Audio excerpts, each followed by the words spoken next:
حضرت ابو عثمان رضی اللہ تعالیٰ عنہ فرماتے ہیں کہ میں ایک سفر میں حضرت سلمان فارسی رضی اللہ تعالیٰ عنہ کے ہمراہ تھا، تو راستے میں ایک درخت آیا، پت جھڑ کا موسم تھا، تو ایک شاخ تھی جس پر زرد پتے تھے۔ اس خشک شاخ کو حضرت سلمان فارسی نے پکڑا اور جنبش دی، جتنے پتے تھے گر گئے۔ تو حضرت سلمان فارسی نے مجھ سے پوچھا کہ تم نے مجھے پوچھا نہیں اے ابو عثمان کہ میں نے یہ کیوں کیا ہے؟ تو میں نے کہا جی آپ بتا دیجئے کہ آپ نے ایسا کیوں کیا ہے۔ تو کہا ایک دن میں حضور کے ساتھ تھا، سفر کا عالم تھا، راستے میں ایسے ہی ایک درخت آیا، تو حضور نے اس کی شاخ پکڑی اور اس کو جنبش دی، جو زرد پتے تھے وہ گر گئے۔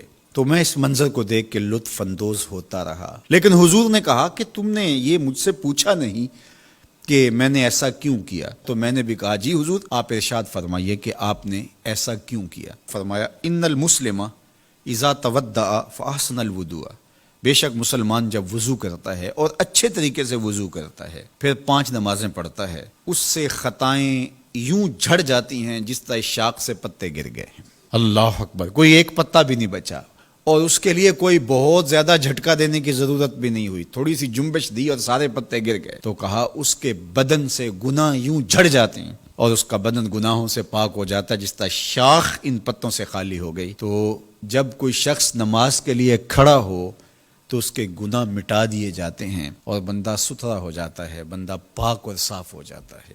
ہمارے بدن لتھڑے ہوں گناہوں سے تو کچھ گناہ تو وضو سے ہی نکل گئے، اور نماز سے بقیہ گناہ جاتے رہے تو نماز پڑھنے کے بعد بندہ کتنا ستھرا ہو کے گھر لوٹے گا۔ نماز نور دیتی ہے، یہ چہرے کی چمک ہے، یہ دنیا میں بھی اجالا ہے تمہارے لیے اور آخرت کے اندھیروں میں بھی روشنی کا چراغ ہے جو تمہیں جنت کی طرف لے جائے گا اور جہنم سے بچائے گا۔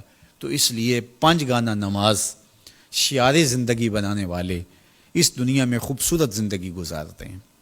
اور میرے اور آپ کے آقا و مولا نماز کے لیے بے چین رہتے تھے۔ جب نماز کا وقت ہوتا تو حضرت بلال حبشی جو کہ حضور کے مؤذن ہیں، ان کو حضور سے جو حکم ملتا اس حکم نامے کے خوبصورت الفاظ دیکھیے۔ حضور فرماتے ارہنا یا بلال، بلال اٹھو اور ہمارے دل کو راحت پہنچا دو۔ اور وہ سمجھتے اس کا مطلب کیا ہے، اذان پکارنی ہے اور نماز کا وقت آئے اور حضور مصلی پہ کھڑے ہوں اور حضور کے دل کو قرار پہنچے۔ آقا کریم علیہ السلام کا ایک فرمان بچے کو یاد ہے، حضور علیہ السلام نے ارشاد فرمایا کہ جعلت قرۃ عینی فی الصلاۃ، میری آنکھوں کی ٹھنڈک نماز بنائی گئی۔ تو یہ نماز کے ساتھ حضور کا رشتہ ہے، نماز کے ساتھ حضور علیہ السلام کا تعلق قلب ہے، اور وہ محبت اتنی بڑی ہوئی ہے، اتنی فراواں ہے کہ حضور کی آنکھوں کو ٹھنڈکی اس لیے پہنچتی ہے۔ تو نماز کے ساتھ محبت، نماز کی ادائیگی کے لیے کوشش، نماز کے لیے مسجد کی حاضری، گھروں کے اندر نمازوں کا ادا کرنا، نماز کے لیے دن کے اجالے، نماز کے لیے رات کی تنہائیاں، نماز کے لیے تہجد کے سجدے، فرض اور نفل نمازیں، سنن اور مستحبات کے لیے دن رات کوشش، یہ اہل ایمان کا طریقہ اور انداز رہا، اور ہمیں اس کا حکم دیا گیا وَأَقِیمُوا الصَّلَاةَ وَلَا تَکُونُوا مِنَ الْمُشْرِکِینَ، نماز قائم کرو، مشرکین میں سے نہ ہو جاؤ۔ تو مطلب کیا ہوا کہ نماز قائم نہ کرنا، نماز نہ پڑھنا، یہ طریقہ مشرکین ہے۔